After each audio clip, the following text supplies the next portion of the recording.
Hey, what's your problem? You have business problems? We have business solutions.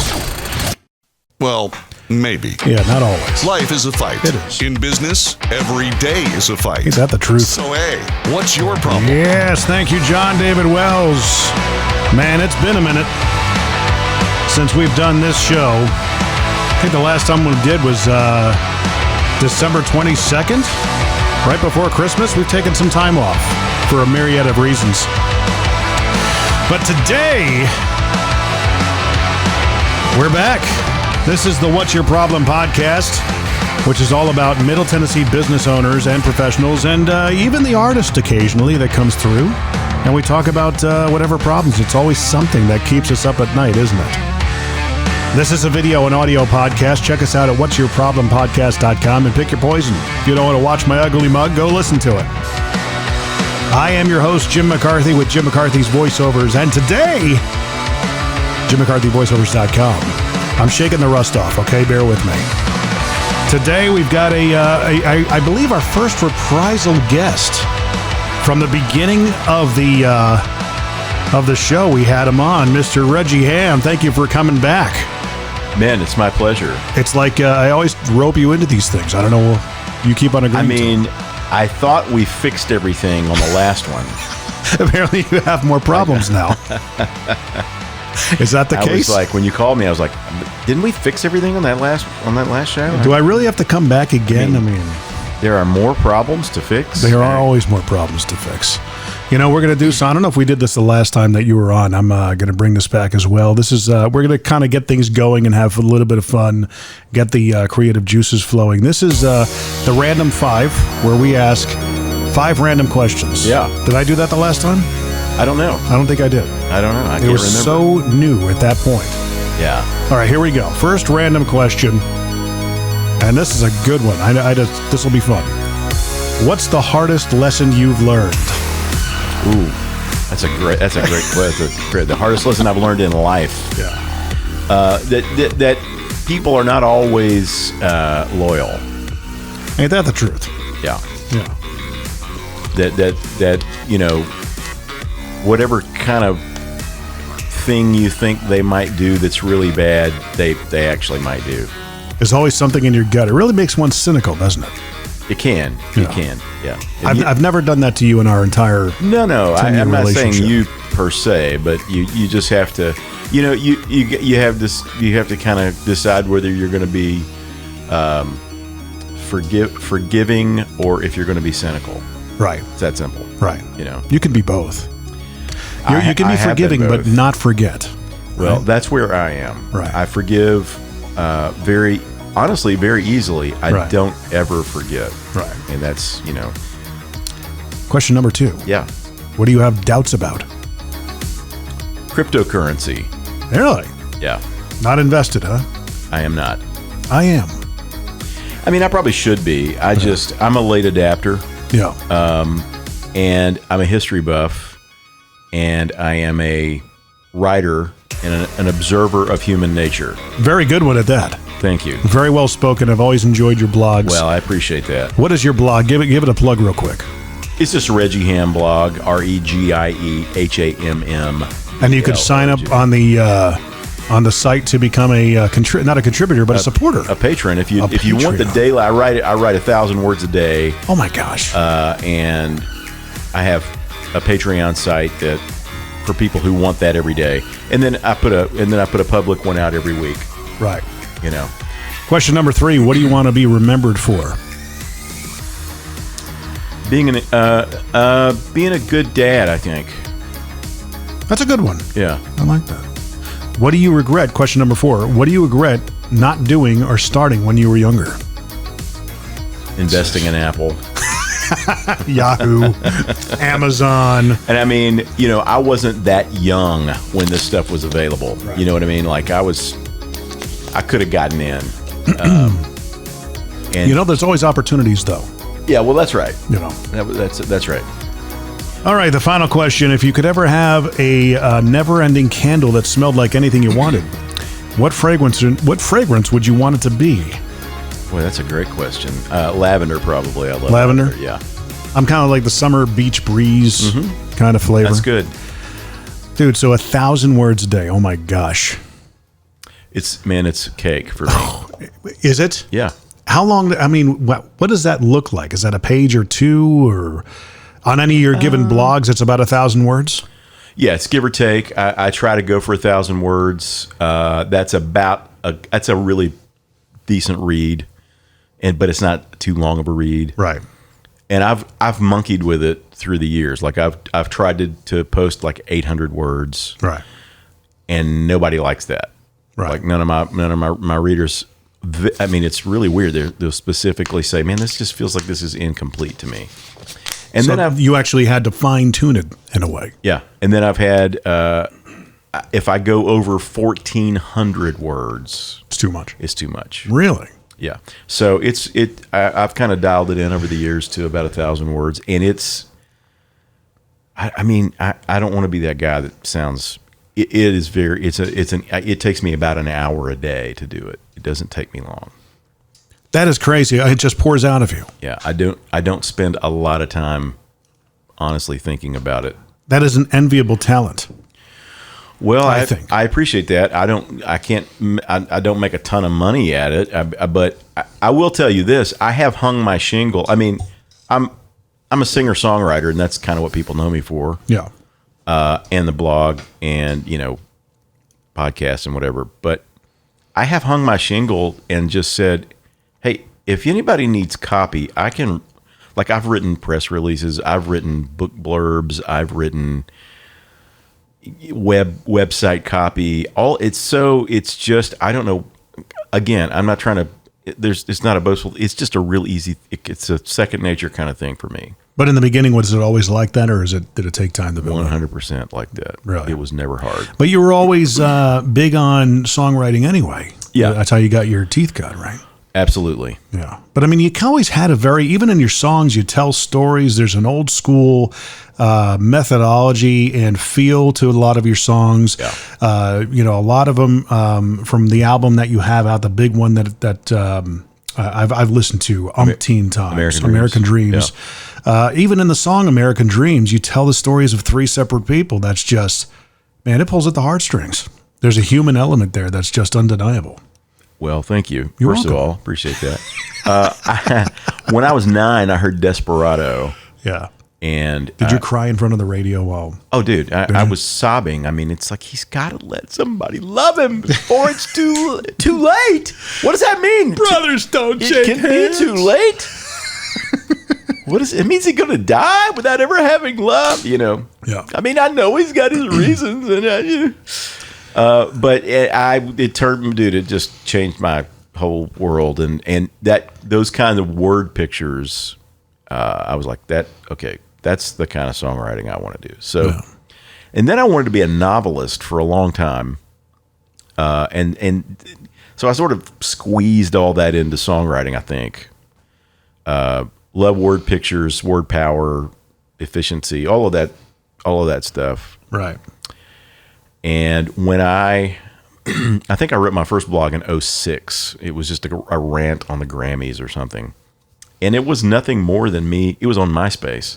And it was nothing more than me just going, having a burr under my saddle and wanting to get it out. Mm-hmm. I do this whole thing. I type this whole rant. I hit the wrong button and deleted it, and went right back and did it again, and then hit send and got it right, and it was immediate response. It was never, it wasn't anything I necessarily cultivated. It was I had immediate people reading it, and it just grew from there. I mean, I just never stopped. I did over the years develop a certain time of day that I post and a certain number of blogs a week that all of that stuff kind of developed. It was more random in the beginning. After the big American Idol blog that went viral, that I kind of dialed it in a little bit more. And that's how you and I met initially, was through the radio station with that that whole thing. If those of you who don't know, I would get a lot of people that came into the radio station to do different ads and things of that nature. And you were doing something at the time for NSAI, Nashville Songwriters Association International. Right. And you were just one of these people that I knew I had to get in front of my video camera because you told your story. And I mean, my mouth was agape for 45 minutes listening to this thing. Yeah. And I also read, I don't know if it was it a blog at that point? It was the blog. It was the big blog. Yeah. And then you pretty much, I read the story and everything. It was just amazing, and I'm like, we got to get this on tape. And I think it's one of the, highest viewed, most successful raving videos you've ever done, Oh, yeah. Pat myself on the back there. Thank you. Yeah. I mean, it was, right. I mean, it's a great story. I mean, all I did was show up. I didn't really write it, but it's a great story. It's a book. It's turning into a film, all of that stuff. So. Oh, wow. Really? Yeah. Is that something you could talk about, a film with this? I can talk about it. I mean, it's been in the works for 12 years. Right. So 11 years. No, 12 years now. Who's going to play you? We don't know. It's gone, man. It's gone around the horn with everybody from the leading candidate right now. I mean, he doesn't know it. We haven't made an offer yet, but the leading candidate for the whole production staff right now is Chris Pratt. Interesting. Yeah. I was going to say Mark Ruffalo or somebody like that. No, I don't like Mark Ruffalo. I could see why. Yeah. Chris Pratt getting a lot of flack lately because of his Guardians roles. Yeah, I mean, look, I just look at demeanor and ability to kind of hold your attention on screen. I like Mark Ruffalo as an actor. I don't see him as a lead. That's, you know what I mean? He's a good Bruce Banner. Yeah, but I don't see him, and he's a little old to play the lead. Yeah, I mean, Chris Pratt's getting on the. We're looking for 35-year-old me. Right. Right. The guy without the gray. And, Ryan Reynolds. He's almost too cheeky. He's a little too, maybe a little too pretty and not. Oh, you don't like my song, do you? Really? Fine. I'll enter a contest. I'll tell you who the three guys are we have on the lookbook. Again, I want to preface that if either of them hear this, it's gonna be news to them because we haven't made any official offers. Right. But the three that are being juggled, and also let me say this again. This has gone. It's gone back and forth from Colin Farrell to Channing Tatum to Shia LaBeouf. I mean, it's all kinds of guys they've thrown up. Right now, the three leading candidates are Chris Pratt, Tom Hardy. Oh yeah. And Luke Grimes. Luke Grimes plays Kevin Costner's son on Yellowstone. Oh yeah. Casey. Right? And he's an interesting cat because he's got a similar story to mine. His dad was a Pentecostal preacher. He's actually a musician. Right. He's actually signed to the label I was signed to in Nashville. Yeah. And so he's just one of those guys that's real interesting to us because of all that stuff. And it doesn't hurt that he's on the number 1 television show in the world, but that's a good one. Anyway, I mean, it's probably going to be somebody I've never heard of before, Well, the other guy who plays, why can't I think of the characters' names now? In Yellowstone, it's the guy with the glasses that everybody's on fire for, with the cowboy hat. Yeah, he plays Rip. I was thinking Kip. Yeah. But he could be a Colt Hauser. That's his name. Cole Hauser, yeah. Cole Hauser. Yeah. Sorry, Cole. Yeah, I don't know. I mean, dude, he could pull it off. I don't know. It's I've had to go through not headshots, but I've had to watch clips, and they've asked us to kind of put our 2 cents on our talent, on the talent that played us. My wife and I have done this. I don't know, 4 times. Right. Now, who is Yolanda? Got anybody in mind to play? Well, it's been around Robin. I mean, Anne Hathaway's come up a lot. I could see that. Gina Carano, believe it or not, has come up. Yeah. Really? Yeah. ex-Mandalorian badass wrestler. Yeah. Or MMA or something. She's got some kind of athletic background. And then like some odd Dark Horse type character people, like the girl who played the lead in Game of Thrones. Yeah. I don't know her name. I can't remember anybody's name. But it's and then there's been a cascade of others. But again, we've kind of just sort of taken our hands off the wheel and just gone. It'll probably be somebody we don't. A lot of times in these kinds of films, it's a newcomer or it's somebody that's making their they've had a lot of bit parts and now this is their first leading thing, or I don't know, or it might be A-list act. I just don't know. I mean, we're not really that far down the road yet. We're not to there yet. As long as it's not somebody unflattering, Right. Like, I can't think of anybody off the top of my head. Well, I have to tell you, Jim, the period of our life they're going to be shooting is, we were freaking beautiful. You know what I mean? I mean, it was like you still are. We were like a power couple. Yeah. I mean, it was so. No, I'm kidding. But we were younger, and the whole premise of the thing is pre-kids, and then the miraculous immersion little girl changes everything, and little boy too, as it turns out.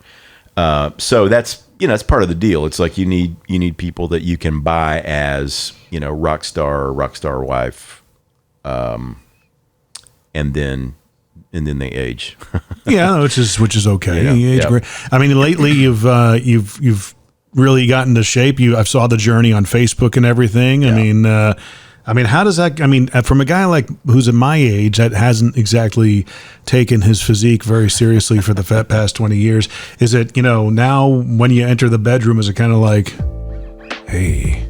It was always like that. No, it never stopped. It never stopped being. Like but is it more like you hear the music in the background and you're like, yeah, baby, that's right. We got it. Are you looking at this? Are you looking at? Is that a 3-pack? Oh, it's a 4-pack. Wait a minute. It's a 5-pack. Whoa. Oh, there's a 6-pack. How about this? Yeah, we got sound effects now. Set me loose. So I mean, that kind of came about just sporadically in the last year. You just kind of decided to make the move, right? And just kind of do that. It was COVID, man. Yeah. After COVID, I was a long hauler. It took me 3 months to get right, and that is now part of the film, right? Our real dramatic COVID stuff that happened to us on Christmas 2020. The Batman building is blown up. The AT&T tower is blown up downtown. Yeah. Couldn't communicate. My daughter's at Vanderbilt. I'm at Williamson Medical. We both think we're about to die. All of that was just really dramatic, and it took my daughter and I both a long time to recover. And a lot of clarity happened during that time for me. And I started doing tons of research. I just kind of got obsessed with research. I have always been a workout guy. I've always been kind of a eat clean guy. I've always, my face is on stuff regularly. So I always, and I thought I was doing it right. I thought I was doing okay. But I had a couple of vices that I wasn't letting go of. I was still drinking pretty heavily. Right. And, I think there were a couple of things I just hadn't dialed in. Started doing research and the reason is I got really pissed off after I had COVID because I told someone this on another podcast, or actually on my podcast last week. I got less afraid of death than I've ever been when I thought I was about to die. Really? I got so unafraid of it. It was like I had a peace. I mean, man, I've had an amazing life. If I drop dead on this couch right now, dude, I've lived 3 lives. I've been everywhere. I've done everything. I've married the girl of my dreams. I mean, my life has been it's a movie, literally. I've had horribly low lows and amazingly high highs, and it's just been. I got nothing. I don't know what I would do differently. But what happened is, so I'm like, I'm not scared to die. I believe that I'm fine in the afterlife, whatever that is. I've got full, peace about it. But I started getting. I just thought, man, but if I'm going to keep living, I got to have more respect for how I do it. Right. And I'm not going to go out on an unforced error, like being 25, 30 pounds overweight, or, you know what I mean? Or having some kind of metabolic. I do know what you mean. Having some kind of metabolic issue. And it really, what scared me was, and I got really terrified, not about death, but about leaving my children with some unfinished business. Right. I was like, I'm going to be fine. My wife's probably going to be okay. My kids aren't going to be okay. Mm-hmm. And so that was my motivator. In fact, if you look at my Facebook profile, it will show pictures of my kids, and then it says my reasons. Right. And that is it. And that became kind of my sole focus. And so I started doing all this research. I started dialing in. I kind of went crazy keto. I hate that term. I have done variations of that. I've been a Whole Foods guy for 20 years, and I understand glycemic stuff, and I understand, but I really hadn't dialed in the meal frequency thing, and the insulin thing, and the fasting thing, and all of that stuff. I kind of got a new education on, and I think the big thing was I just stopped drinking. It was just I haven't had a drink in 14 months or something like that. Wow, good for you. Yeah.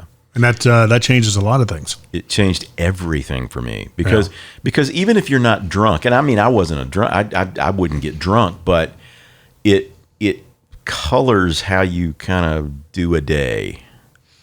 And, so my thing is particularly during lockdown, I would get, okay, well, it's 6 o'clock. Let's take the edge off. Right. Well, after my first drink, then somehow some voice tells me it's fine to eat a bag of Ruffles. I eat dumb at that point, and it's like, oh yeah, man, you're in good shape. You worked out today. Eat the Ruffles. Just eat the whole bag, man. I mean, it's like that. That's the voice that takes over. Right. And then that same voice is like, oh yeah, you can have another. Yeah, you can have another. I mean, dude, it's fine. You're in lockdown. I mean, grab-assing. Oh my gosh, I gained so much weight just because of that, and that's I think it exacerbated my COVID a little bit. It happened seemingly so fast for you too. It's like it was almost like overnight. What, COVID or the weight loss? The weight loss. It just seemed like. Well, I mean, from afar, it seemed like it just happened. It was 2 or 3 fast. months of real. Yeah. It wasn't as fast as you think, but I'll say this. I started on March 25th of 2021 in earnest. Yeah. That was when I took my last drink. That's when I kind of went on the quote unquote program. Again, I hate those terms, but I went to 2 meals a day, and intermittent fasting, probably 16/8. What time do you start in the morning? I probably had my first meal at 1, maybe. Oh, really? I haven't eaten at all today. Last meal I had a salad at 6 p.m. last night. I'm sitting before you, not hungry in the least. That's crazy. Your stomach shrinks too. Yeah, and you get fat adapted. So what happens is your body switches over and starts burning fat instead of glucose. Mm-hmm. And you hear that and you think, yeah, I don't think that really happens. Yeah, it really happens. And then when it happens, you've got even a lean person has probably 12,000 calories available to them, and your body will just go, okay, well, we'll just use this, man. It's cool. Yeah. And you're not going to eat? Fine. Yeah, it's okay. Mm-hmm. It's okay. We got it. We got a whole bunch over here. That's exactly right. Yeah. And it starts clearing out, man. And and mainly your liver, and that's the thing I was the most concerned about. And your liver starts going, okay, dude, thank you. Now I've been needing to process this thing that you put in me 14 years ago that I've been storing. You see that over there? So anyway, jelly donut. So I did that, and really, and honestly, kind of dialed back the work. I'm a workout fiend, and I honestly dialed it back a little bit. And I went just to walking. So I walk an hour a day with my dog. Oh, good for you. And then just went into got it down simple. Push, pull, legs. Compound movements, push-ups, pull-ups, air squats. And I do a lot of them. And then a couple of days a week, I'll do like a 20-minute high-intensity cardio session. So push-pull legs every day. 4 days a week. 4 days a week. Monday, Tuesday, Thursday, Friday. So you put all those muscle groups into one day. Yeah. Okay. And I kind of grease the groove rather than going to failure every. And then I also do some isolation arm stuff just because I wear a lot of sleeveless shirts and I'm not going to go. I'm not going to go out there with skinny arms. Well, here you are. You're giving me hope because since. I don't know. I had a guy tell me as soon as I turned 40, he says, well, welcome to the downhill. I'm like, well, thanks, dude. That's really... I'm going to tell you something. It does not have to be the downhill. The other thing I've learned a lot about aging, and I don't know if you follow David Sinclair at all, or you've any of this sort of new aging research that's been done. David Sinclair is a guy at Harvard who's done a ton of research on aging. And the truth is, man, aging isn't really the issue. It's the amount of time we do bad things. Right. And it looks like aging, but it's not necessarily the case. I turned 55 on Sunday. Do you? And I'm in... Well, happy birthday. Thank you. I'm in better shape than I was, at 50. Yeah. Dude, I'll even do a little deeper dive. I had a testosterone test at 45. And it was 200, which is very low. Right. What should it be? Should be about 500. 500? For a guy's our age. Okay. 10 years later, after doing this new kind of health journey and getting my act together, got another test. 10 years later, it's over double. It's about close to 500. Right. Where it's supposed to be. How does your testosterone grow as you age? It's not supposed to do that. Supposed to go down, right? But mine didn't. Mine doubled, just from working out and the booze. Man, I'm telling you, alcohol is a testosterone zapper. That's a tough one. Yeah, because I know what I'm doing after this. So, got a little Hennessy going or something? No, I'm a beer and wine guy. Oh yeah, I never hit the hard stuff that much. Well, I was a bourbon connoisseur, and I've gone through different phases. I started on tequila, right? Which is not recommended. That's horrible. And then I kind of worked my way to martinis, and then I was a wine snob for a while, and then I got into beer, and I got into bourbon because I had a cough that I couldn't get rid of. Called a friend of mine.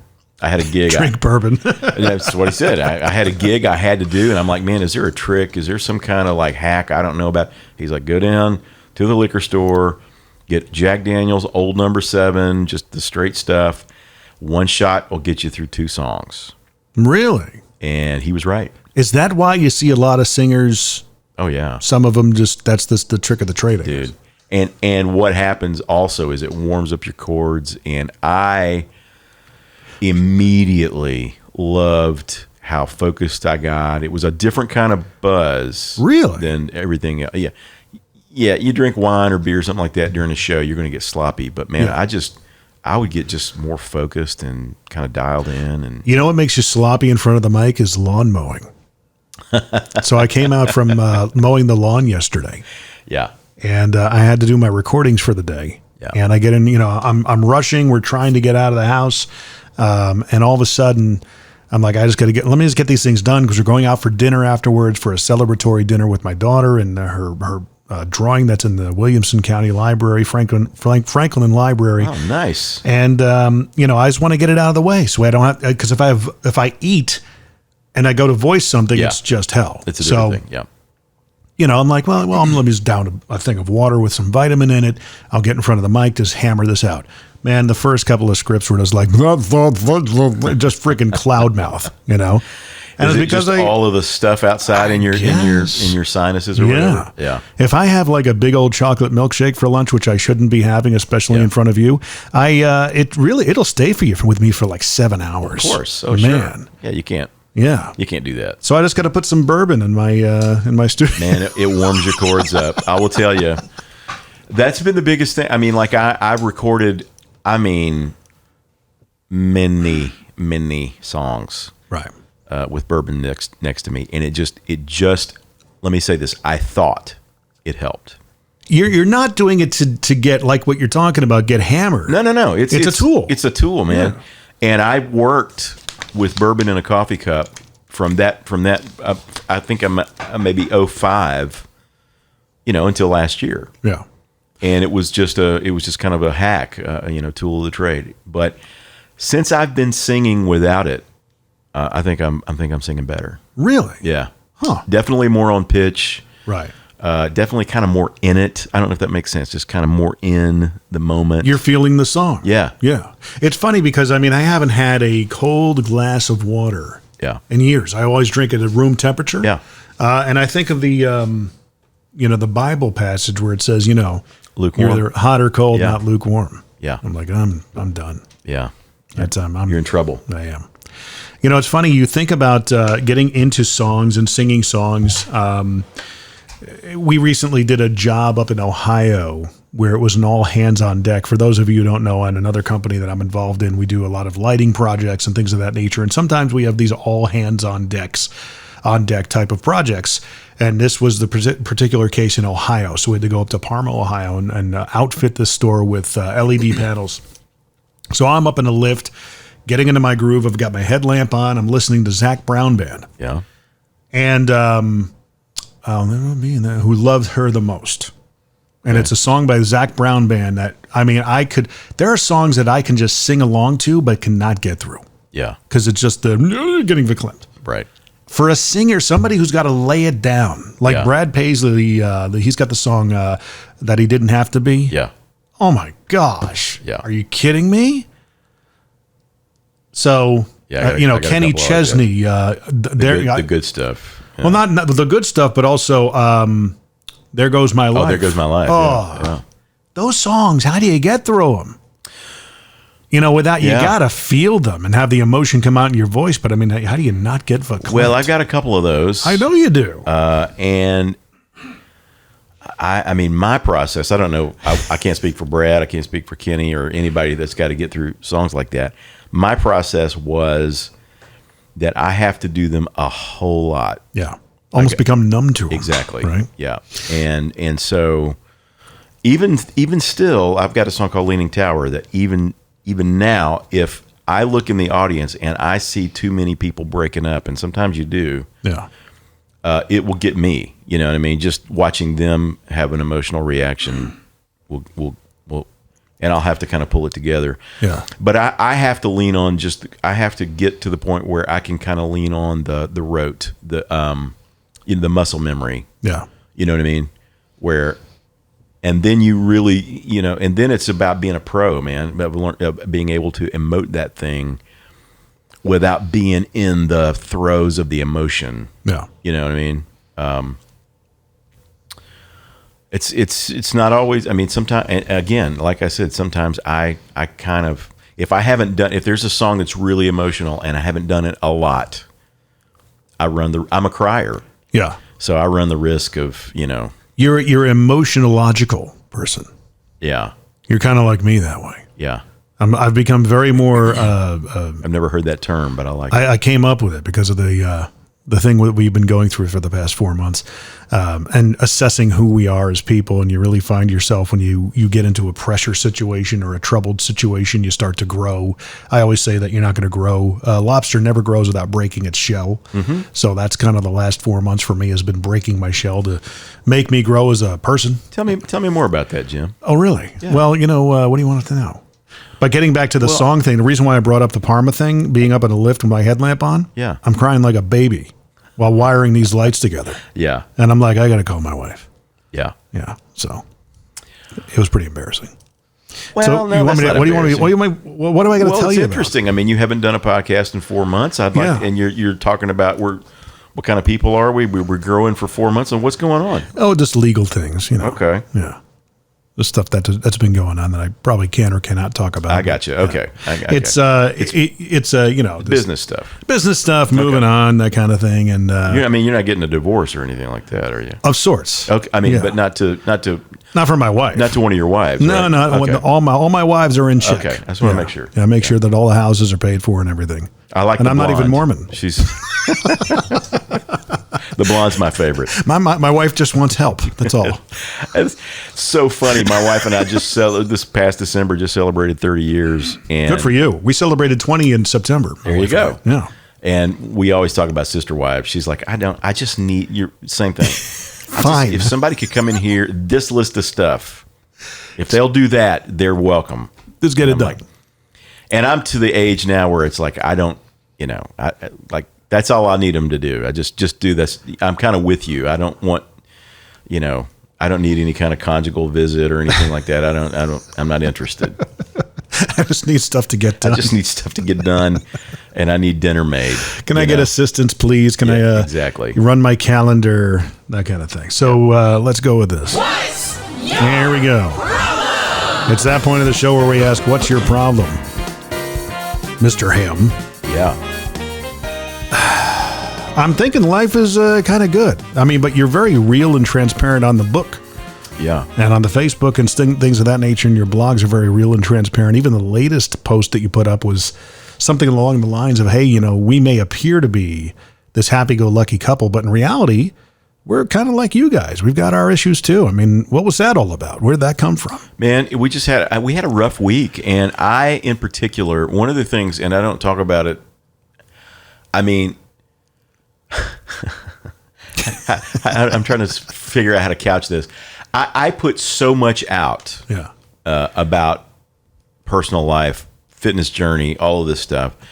And, I've had the most painful year I've ever had in my life. Yeah. So far.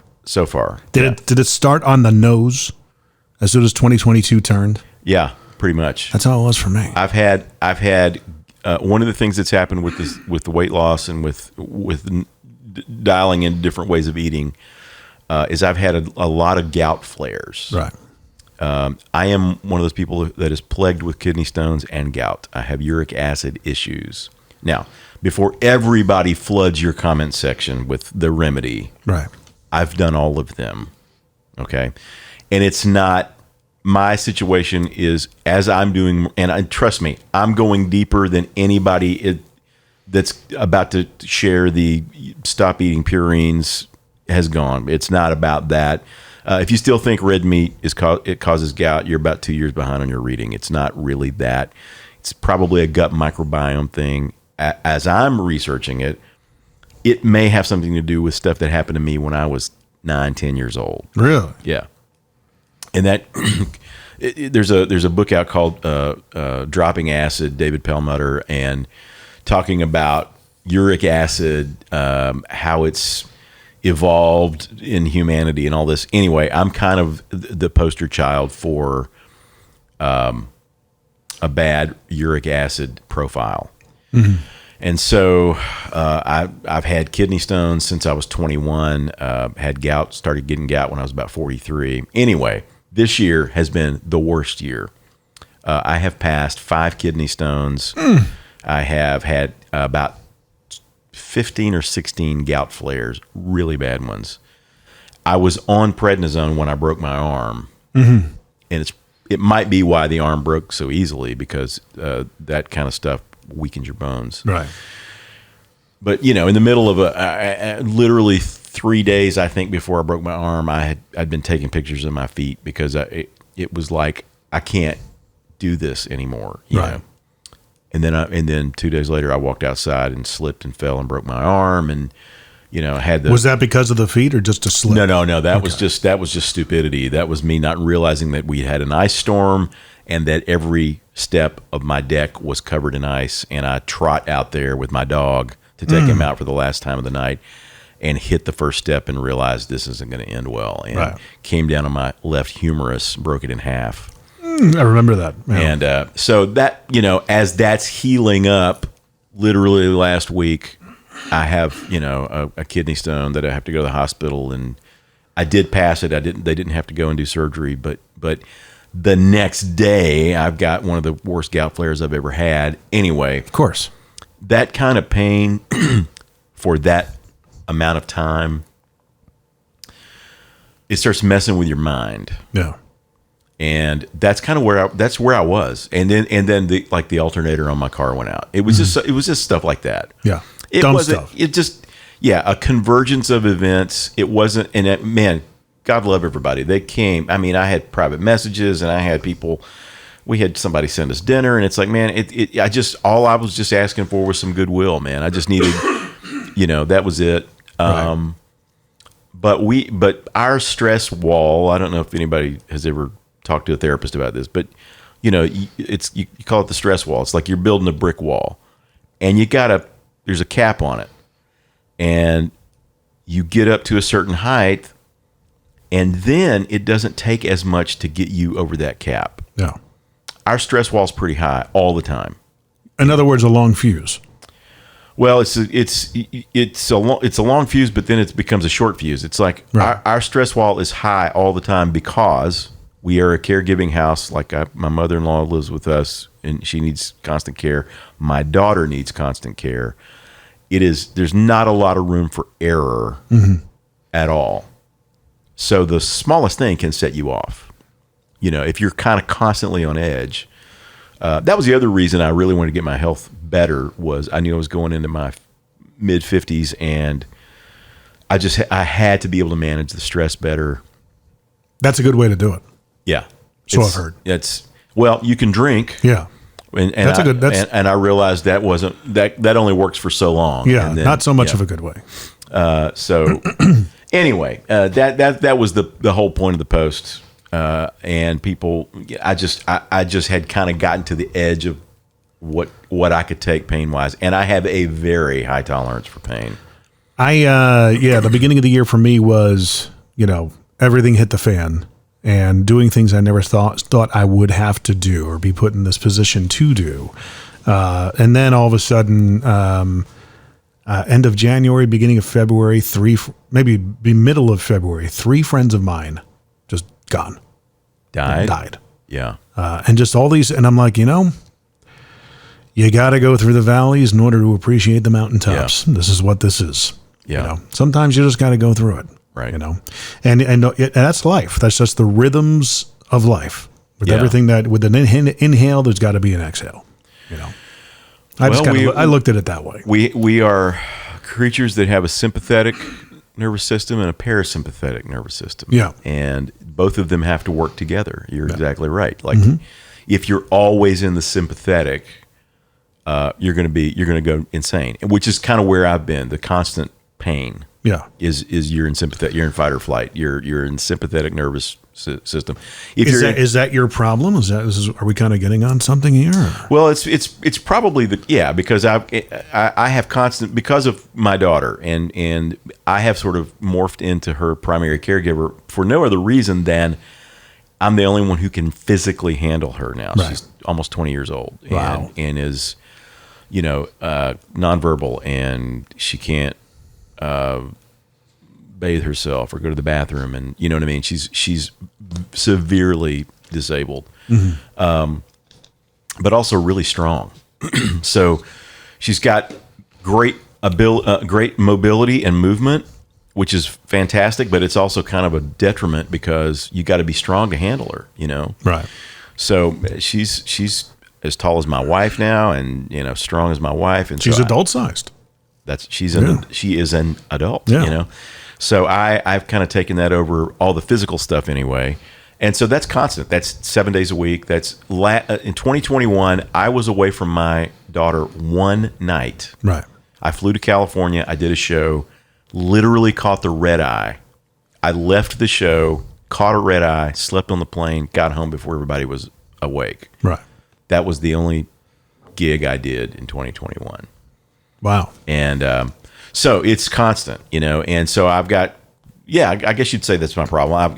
I'm I'm in the constant sympathetic, and I have to kind of work to get to the parasympathetic where I can kind of rest and digest. That's the parasympathetic. Like, right. You know, It's taking you time. yes. Yeah. That was one of the resolutions I made was, okay, Jim, I'm going to take some time for me this year. I'm going to learn to literally breathe deeper. Yeah. And expand my lungs a little bit more. The best of intentions, you know. Yeah. And yeah, I'm trying. Mice and men, right? I'm trying. I mean, the me time I take is going to get a haircut.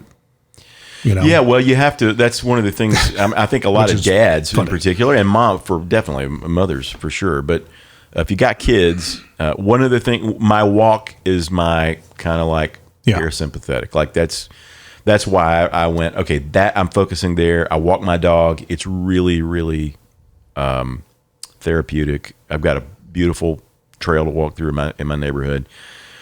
So that's part of it. And then also at night, I have a really great kind of winding down routine. Right. Oh, really? Yeah. Maybe what is it? Well, it's honestly, it's this guy. There's a guy that I listen to. I've been listening to him for years. Yeah. And he is a faith-based guy. He's not with us anymore. He's actually passed away several years ago. It's a guy named Bill Pierce, and the show is called Night Sounds. And it's this old show that he did for like 40 years. Really? And you can get the app. And it's just, man, his voice is just... Butter. Dude, it's so... And all he does, he just talks about stuff. And he plays old kind of music from the 40s. And he's a great trombone player. Mm-hmm. And so he made all these great records. And so he'll play these trombone pieces and have commentary. He talks about faith mainly. But... I'll put the earbuds in at after everybody goes to bed. My son usually goes to bed last. He's a teenager, so I don't bust his chops. Well, he's 15. He's 15. Is it? Yeah, I have a 15-year-old as well. Yeah. So I'll put everybody kind of is down. The house gets quiet, and I put the buds in, and I'll let Bill kind of talk to me for a little bit. And is it kind of like, hey, you there? You getting ready to sleep? Something like that? It's not quite that sexually gross. You're not into that kind of thing, is what you're saying? Yeah. Not at that point. But he'll just talk like this, and that's the thing, is that you've got an amazing baritone, you know. I've always thought that. I was always kind of envious. Your voice just comes out just like you could be doing so much more with it. I want to be, honestly. Yeah. I want to be doing more of this. Podcast. Yeah. That's one of your biggest problems, is that you're not doing a podcast with me yet. We've talked about it for years. I know. I know, dude. You know what? I'm going to tell you, I'm just going to be honest with you. I know we don't need that much dead air. That's okay. I have, I'll tell you what my main problem is, dude. What is it? This is my main problem. What's my problem? My main problem is insecurity. And anytime I'm doing anything, whether it's presenting a song, playing on stage, whatever, there's some voice in my head that says they're not going to like it. Let me ask you something. And I have thought this for years about I keep asking myself, dude, why? Who's that coming from? Who would care? Is it a hate? Who would care if you do a podcast? Like, there's 1.5 million podcasts. Why you? And who gives a crap whether you do one or not? What's the pronoun in it, though? Is it they're not going to care? Hey, you, is it a hey you, or I know they're not going to care? I don't. That's a good question. It is a good question, and it really tells you stuff. I will tell you this. It's funny because I'm getting ready to do a show on the 15th of this month, and the voice that's constantly running in my head is they're not going to like it. You're not gonna have them. You're not gonna hold their attention. So it's coming from somewhere else. You're not gonna have them. Yeah. Not you're not gonna have them. Not I know I'm not going to do this. I'm not, is it coming from you? I see what you're saying. Is a third person voice? I don't, that's actually a good question. Hear that. Listen to where it's coming from. It could be an external force or it could be coming from you. Somebody actually pointed that out on one of the other podcasts I produced their intro, but he brought that up and I'm like, wow, I never thought about that before. When I was writing Angels and Idols, the book, and I've written 5 books since then. Yeah. But as I was writing the book, every day, voice, I'd be in there typing in the voice. Nobody's going to care about this. Wow. But who in the world would care about this? And it would just pop in your head. It's a running Greek chorus in my head. It doesn't pop in my head. But then I'm done with it, and my dad is like sobbing. He's like, "Son, what are you talking about?" And everybody loves the book, and everybody relates to it, and it's like, yeah, everybody wants it. But while I'm doing it, I usually always have them when I'm playing a show. Like I once I get into it, and suddenly I kind of feel the power of the music take, and all of that. And I know I've done the work, and it's like, okay, yeah, you can do this. But I mean, every moment leading up to, I don't get nervous per se. Like I don't have butterflies. Right. I just have absolute doubt until I get on the mic. Complete and total doubt that anybody out there is going to like it or relate to it or care. See, I have the opposite problem. I think whenever You're overconfident. I'm totally overconfident. I think of every week I do BNI networking, and I have to take the mic and do a 30-second commercial, and I always try to put a funny in there. Yeah. Oh, people are going to laugh at this, and they never do. But I do it every single week just because I put this podcast out. I mean, I don't know which problem is worse, you think? I don't know. I guess I keep on trying. I'm a glutton for punishment. Well, maybe my problem is more. I would say it's more detrimental because that is the 100%.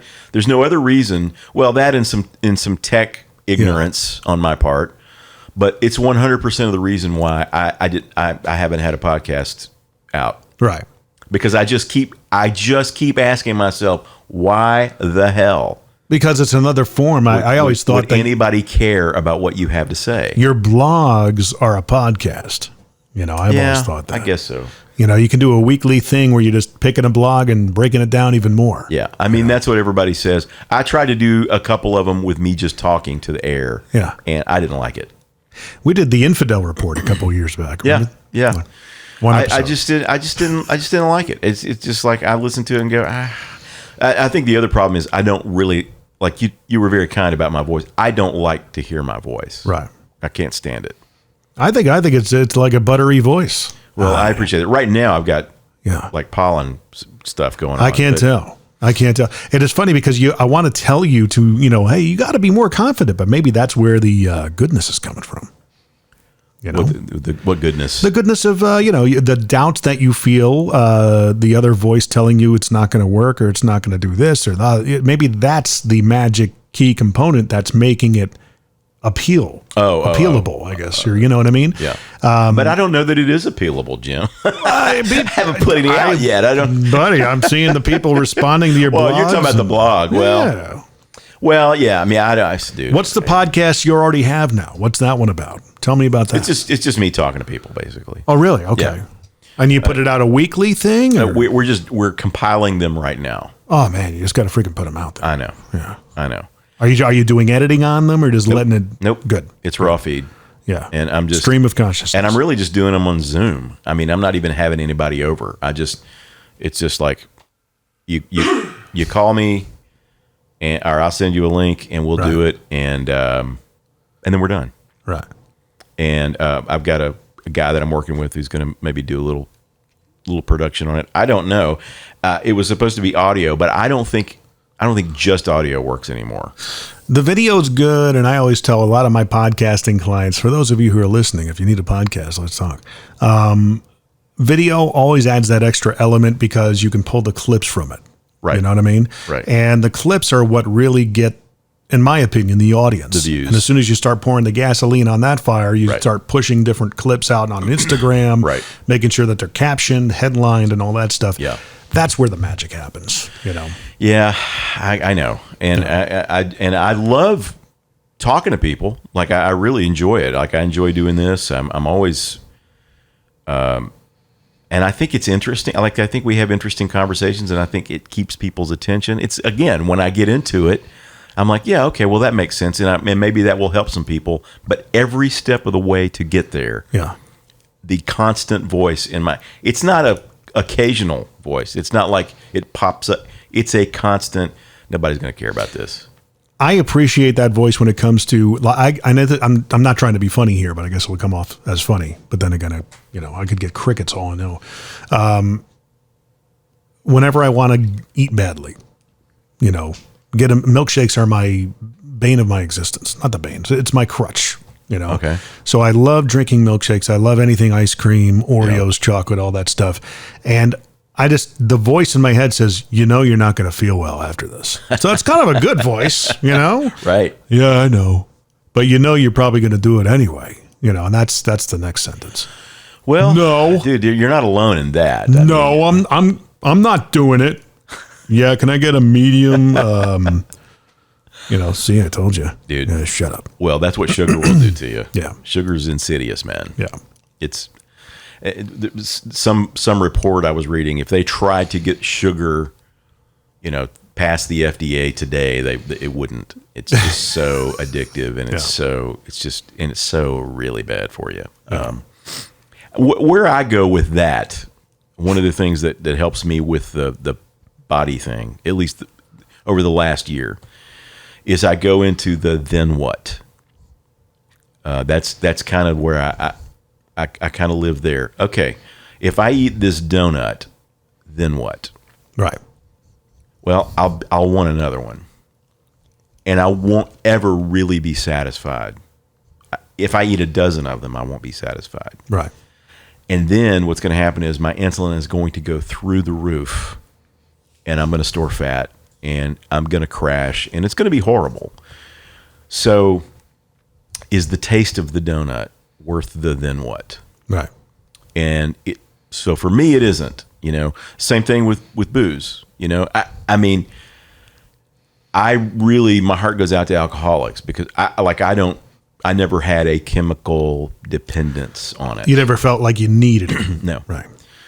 Yeah. I mean, I did sometimes when I was for the voice. Yeah. That kind of need, Yeah. but like a chemical need, like every mitochondria in my body, which is what's happening with an alcoholic. Yeah. Like their literal physiology has changed, and every cell in their body is telling them, I have to have vodka. Right. It's directing your brain. It is direct, way exactly. So that didn't happen to me. And so what I can do with booze is go, okay, well, I can have, let's say I have that bottle of champagne. Okay, well then what? Okay, well I know how the end of that evening goes. Right. And so will that be worth it? And so far it hasn't been. Right.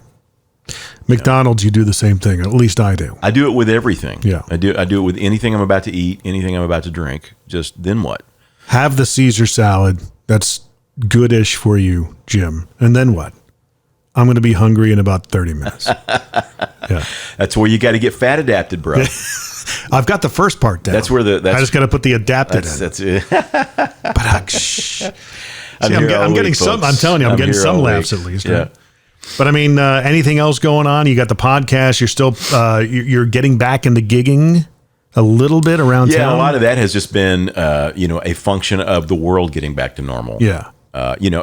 In March of 2020, everything on my calendar got canceled. Right. And then it just didn't come back, and that's because you've been through that before. Yeah, well, yeah, definitely been through that. And then it didn't come back because some of the people that had me booked don't, that entity doesn't exist anymore, and the world has changed and whatever. So I don't know what that looks like. I'm working with a team of filmmakers, and that the film is we're trying to get it funded at this point, and then we'll make offers to talent. But there's some other films that they're working on that I'm kind of horning my way in on with the music and that kind of thing. And there's some new and cool news coming. I don't really want to talk about it yet because it's not there yet. But that kind of stuff's happening, And that's really cool. And I'm very excited about that. I hear songwriting is really doing well in the world. No? Songwriting, yeah, exactly. There's no reason to write songs anymore unless I'm not kidding. I mean, unless you own the master. The best thing, I mean, there's a dude on TikTok who writes songs about the way he's feeling, and I think to myself, that guy's got his, he's just an independent guy who just puts his songs up, and I'm like, that guy's got as good a shot of making six figures next year as anybody on Music Row does. Right. Are they getting talent from that? I mean, yeah. Can it kind of be done without all the music machinery these days? You think? I don't even know what the music machinery is. Right. But where's it going to go? I mean, what's the future of this thing? I know all about what the music. I taught it what the music business used to be. Most of my students went on to become like electricians and stuff like that because I talked them out of it. Well, basically, it was, the adage is it was hard when it was easy. It was hard enough when there was an actual business model that we understood. If you do A and you do B, then C will happen. Right. If you get lucky, and you've got the right song and you've got the right record or whatever, it's still going to be hard. Yeah. Now it's like this mountain of mush that nobody knows how to climb, or even if you get, what is it when you get to the top of it? What does it look like then? Last year, 55% of the Grammy Awards were given to independent artists. 55%. Wow. Okay. That not repped by anybody. Just showed up with YouTube channels and TikTok channels, and it's like, I see these kids that, I've got like 100 million YouTube viewers, but I want to be on American Idol. And I'm like, why? Yeah. What you're doing is working. Is not only is it working, it's the best you can hope for right now. They got the old school mentality. I need this in order to get here. Right. Limiting beliefs. I think, honestly, Jim, there's a ceiling of fame now. Yeah. I believe that we've reached that Andy Warhol 15 minutes of fame thing where there really is a ceiling. And once you hit it, it's like, I don't know that we get any more Princes or Michael Jacksons or, Elvises anymore because it's too diffuse. There's too many people doing it, too many people in the water. And, if you do get that kind of fame or you do get that kind of, it's going to be just like that. It's gonna last only so long. When you watch those shows like The Voice, the gig is not to get on The Voice. Right. The gig is to be a judge on The Voice because you're there every year. Yeah. That's the gig. That's the gig you want. Not the talent. You're the unpaid talent. Everybody's kind of but then again, everybody is kind of a dime a dozen these days, where everybody is special or thinks they're special on some level. There's still an echelon that people can break through and really have staying power. And I think that has yet to be seen how that's going to evolve. There's always somebody's got to fill the gap, but what gap? Whoever's going to take it, whatever it's going to look like. The fame category, people being famous. Again, it's like like my son. I was in Los Angeles with my son years ago. We did a cross country drive. I think he was 11 at this point, and we're walking down the street, and a famous person passes us. We were in some I can't remember where we were in LA, but anyway, it was a kind of a business district where a lot of we were there. Talking to a VR guy, so a lot of that stuff was happening. Anyway, virtual reality. Yeah, gotcha. So it was an actor, a famous actor, passes us, and I look at my son. I go, "Hey, did you see who that was?" He's like, "I didn't know. I don't know who that was, Dad." Now this is a household name that he should have known, and I realize my son doesn't watch television. He didn't watch movies. He doesn't care. Yeah. He only cares if like a famous YouTuber is there. That's that's where his TV is. So that's where it's at, man. That's like nobody, that's what I mean. Fame has just shifted, and the people like my son's age and your daughter's age, it's going to be a different ball game for them than it was for us. You know, John Wayne isn't showing up anymore. Those kinds of stars, I don't see that being a thing anymore. I ask a lot of musicians, thanks to Rich's show, Rich Redmond, the Rich Redmond show. We'll interview some high-profile people. I say, where are the Eagles, the Van Halens, the Rushes, all those different bands of our heyday? Where are they? And I think we're going through a little bit of a societal shift right now. If anybody's listened to me, you've heard me talk about the pendulum theory in the past and stuff like that. We're coming into the zenith of a we cycle right now. Basically, 2023 is going to be 1943 all over again. Oh, and then Lord. we're going to, right. So, I mean, and that at that zenith, every 80 years is always the most tumultuous time of the 80 year or the 40-year swing, right? So it goes. When did we start? When did we start it? In this book, they take it back 3,000 years just because of humans, just cyclical generational cycles. Yeah. And where, right now we're at the point where we've taken a good thing too far that started in 2003, the general upswing into where we are now, which is 20 years. Yeah. And right now they're going to be, the next generation, it's running out of steam. And the cultural attitude, according to this book, is I'm okay, you're not okay. I mean, we see that every day. Every day. But I mean, that's, they kind of pulled that out of the book that came out in the 60s. I'm okay, you're okay. Right. But that's the next phase we're going into. Yeah. So whatever the next 10 years, we have to let this thing kind of play out, and then we're going to get back into I'm okay, you're okay. And it'll be 1953 to 1963 all over again. Interesting. It is very interesting, and it is so scaringly accurate.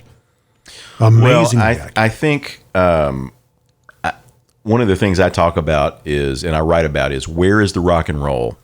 And what I mean by the rock and roll is not the music, but the fire. Mm-hmm. Okay? The rock and roll in the 20s was the auto barons. Yep. Right? Mm-hmm. The rock and roll in the 40s was World War II. Right. That's where the fire is. The rock and roll, actual rock and roll in the 50s was rock and roll. Right. In the 60s and so on. The rock and roll right now is tech.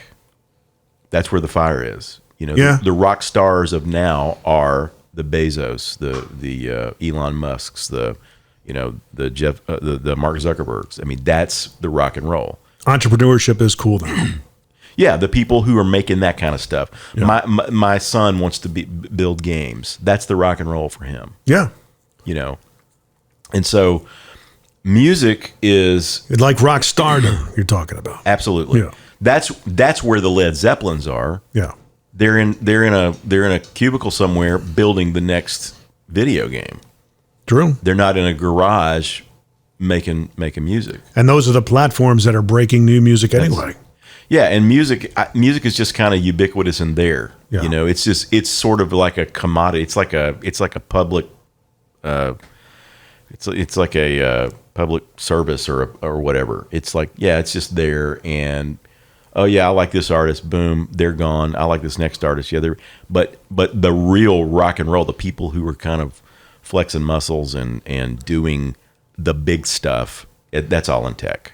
Well, I mean, you talked about the Princes, the Michael Jacksons, the big names, the A-listers of the past 40 years. Yeah. The A-listers of the past 15, 20 years are... Who? I would say Zac Brown Band. I think they have a massive staying power. Adele. That's not... okay, Adele, but Zac Brown's not in Michael Jackson territory. Adele is. Zac Brown is in Eagles territory, I'd say. No. Jimmy Buffett. He's not in the last 20 years. Jimmy Buffett's still from the 70s. Well, I mean, but the similar types of stardom, right? Feels, that kind of thing. I could see them being like the Eagles. They got a lot of great songs. I mean, you got to understand where Michael Jackson territory is, dude. Oh, yeah. That's global superstar. I can't go anywhere without megastar. That's megastar. Zac Brown can still go to the grocery store. That is true. But I don't know that we get another Michael Jackson or another Prince or another. Bruno Mars comes close. He's close. He's as close as we've gotten, I think. Yeah. And then there's you got Beyonce and all that, and that echelon, but that's still from the 03, 04. Yeah. I'm talking about people who have broken in the last 5 years in the last 5-10 years. Who? Her? Billie Eilish? No, she kind of got canceled. I mean, that's what I'm saying. It's like it's such a fickle little, you know. It's I don't know. And it's also it's just diffuse. I mean, that's the word that keeps coming to mind. It's just so diffuse. It's like what I love about it right now is that everybody can kind of pick their own playlist. Yeah. But what that leads to is there's no like big funnel that Van Halen shows up in, and everybody, whether they like him or not, has to listen to him on the radio at least once a day. What's the band that it sounds like Russian Led Zeppelin had a child? They played out at the new place over here off of 65, not about a year ago. I can't think of that. Greta Van Fleet? Yes. Okay. Greta Van Fleet. Yeah. I mean, they're repackaging an old sound or combining the two together. Right. Seems to be working, but I don't know if they're going to be a flash in the pan. Yeah. I mean, I would say Lady Gaga's in that. Yeah, but again, she's from 15 years ago. You know, if you think about it, when she was really all of that. I'm talking about. I mean, this is stuff that's broken in the. There are kids making 7 figures just doing concerts on TikTok out of their bedroom. Yeah, that's true. And if I'm that kid, like, I don't know why I want to be a bigger star than that. You've got the best thing that's ever happened. It's like, don't mess with it. Make records in your bedroom. Never leave. Yeah. You know what I mean? Build a pool in the backyard, put a sauna in, make your house a resort, and never leave. We've got a kid here who works for us, and while I was in Ohio, I got to talk to him and get to know him. He's a guitar player, 23 years old. And he's got the limiting beliefs of, I want to get into music and do music. I said, okay, well, then go do it. He goes, well, I got to do X first. I got to be this. I'm like, no, you don't. You live in Nashville, for crying out loud, or Middle Tennessee. He's got to do what first? What do you think? I need to be better. I need to do this. I'm like, dude, freaking just go down, hang around Broadway every single night, shake hands, kiss babies, start making relationships. It's time. Go. You'll get better by proxy of surrounding yourself with the right people. You'll find a place. And that is true. Yeah. Yeah. And he would just had these limiting beliefs. Yeah. That, well, I need to do this. No, you don't. Like me with my podcast. Right, like you with your podcast. I just need to get better equipment. I need to stock up all these episodes. Right. Well, for what? Put them out. Yeah. I can't say. Anything else? I think I just unloaded all my problems on you, Jim. That's fine. Did I solve any of them? I don't think we got any of them solved. That happens from time to time. How do you like the new digs? I mean, a little bit more. I love the new digs. It's really nice in here. It's a nice couch, isn't it? It is a nice couch. I've been very comfortable. Yeah, well, I love that. I love the color too. What is that? Is that a gray, blue? Yeah, it kind of thing? My wife painted the walls, and I wanted to get something that somewhat matched. Yeah. Behind me, you can't really see it on camera, but you see the Frankenstrat design. I've been staring at it all the whole episode. And very inspirational. It's very inspirational. Yeah. I was a big Van Halen fan. Eddie just changed the game. What a talent. Yeah. What a talent. Yeah. And it was just, I think, the thing I miss the most about the 80s, you didn't ask about this, but is fun music. Everything is just so precious now. It's like, man, can somebody just write a song about chicks and cars? And you know what I mean? It's called Modern Country Songs. Well, good point. But even that's getting like a little, I don't know. Maybe that's where it is. Maybe that's where the fun music is. Maybe it isn't country. That's rock and roll. Right it is. It's kind of modern rock and roll. Yeah. And the bro country kind of acts have really, have done the hairband thing from the 80s. Yeah, you know what I mean? And that's kind of where it is. And it's funny because even in the pendulum thing that we talk about, 1983 was the last time we had a zenith, and it was a me. Yeah. And back then, that's when, and a me, when things are taken a good thing is taken too far, things become phony, plastic, hype. You get Motley Crue in 1986. Right. What you get. And all the hair bands. You got the Wingers, all those. Right. And they try. And what I mean by that is not their music, but if you watch the film The Dirt. Yeah. That's what you get. You get that kind of debauchery. You get that kind of hedonism. And then that changes, and it shifted almost like clockwork, because they talk about the first half of the upswing and the first 6 years are a transitory period into the upswing. After about 6 years from 83, we were in 1989. That's when things really started to change and shift, because you remember 89, 90. Yeah. I remember watching a documentary. Maybe it was. That was a weird time in music, by the way. It was, because all of a sudden we were about to get grunge. We were about to get Sheryl Crow. We were about to get all that stuff. Right. I remember it changed overnight vividly. Yeah. Because I was working in the business then, and we're all trying to write Michael Bolton, Whitney Houston songs. Right. And I remember. So my publisher got a bootleg copy of Tuesday Night Music Club, which is Sheryl Crow. First record. We listened to that record a year before the world heard it, and would walk around the office going, "This is the best thing I've heard in a decade." But where in the world is this ever going to get played? Right. Because James Ingram is number one on the radio, and how is this going to get played? Well, then the shift you're talking about happens. Yep. And, almost overnight. Yep. I want to say it was not Winger, but one of the other big bands. Warrant, when Cherry Pie came out, which I think it was their sophomore album or whatever, they walked up to the record company. They said 1 week our picture was up, and literally the next week we came in to do a follow-up meeting for whatever, and there was Nirvana. Yeah. It was up. It took our place. Yeah.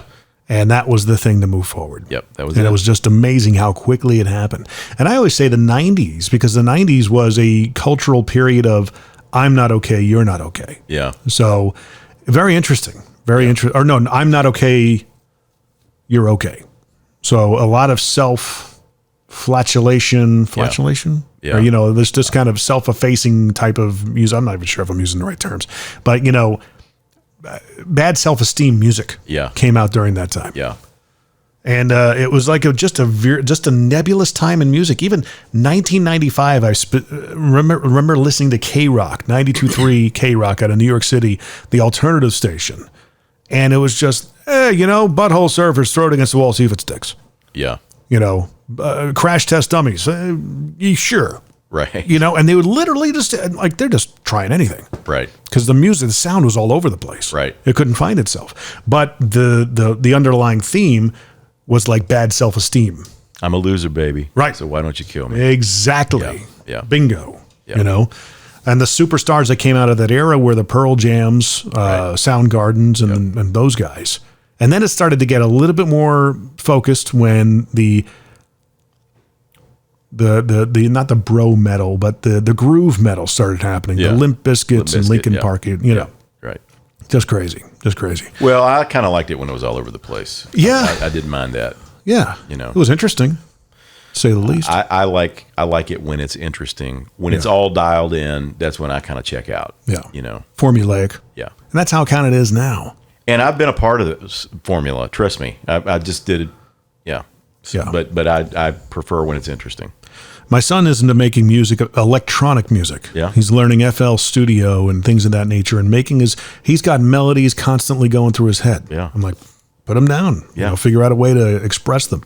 And he does a great job. I'm very proud of him. That's fantastic. So anything to plug or promote? ReggieHammBlog.com. Become a Patreon. Yeah, man. Become a patron. If you want to read more stuff about that's in this kind of space, that's right. Where I don't write about anything specific. I write about everything. I write about everything from politics to culture to art to songwriting to music to whatever. I think you're just one little spike swipe away from the diamonds, and that spike swipe away is that podcast specifically produced and co-hosted with Jim McCarthy. But I'll just probably true. Yeah. And as you're saying it, the voices in my head are saying, "Who's going to listen to that? Nobody's going to listen to that. Dude. Someone will listen to it. Someone's going to listen to it, baby. Oh yeah, we got it together, didn't we, baby? People are going to listen to the Regie Hamm podcast. All right, guys. Thank you for tuning in. Thank you for being my guest once again on the relaunch of this ubiquitous podcast. I'm not even sure what ubiquitous means, but it makes me sound smart, right? So check us out, what'syourproblempodcast.com. Subscribe, like, all that fun stuff. Go to reggiehamblog.com. I think that's right. Or was it reggiehamm.com/blog? No, it's Regie Hamm blog. Either way, we'll put it in the description and the notes and have fun with that. Make sure you follow him. You've got a huge following as it is, right? I do. Yeah. Yeah. There's a lot of people that read it. That's right. For a good reason. But thank you for coming out again on a Friday. Yeah. My pleasure, man. Yeah. And we'll talk to you guys soon. Thanks for joining us.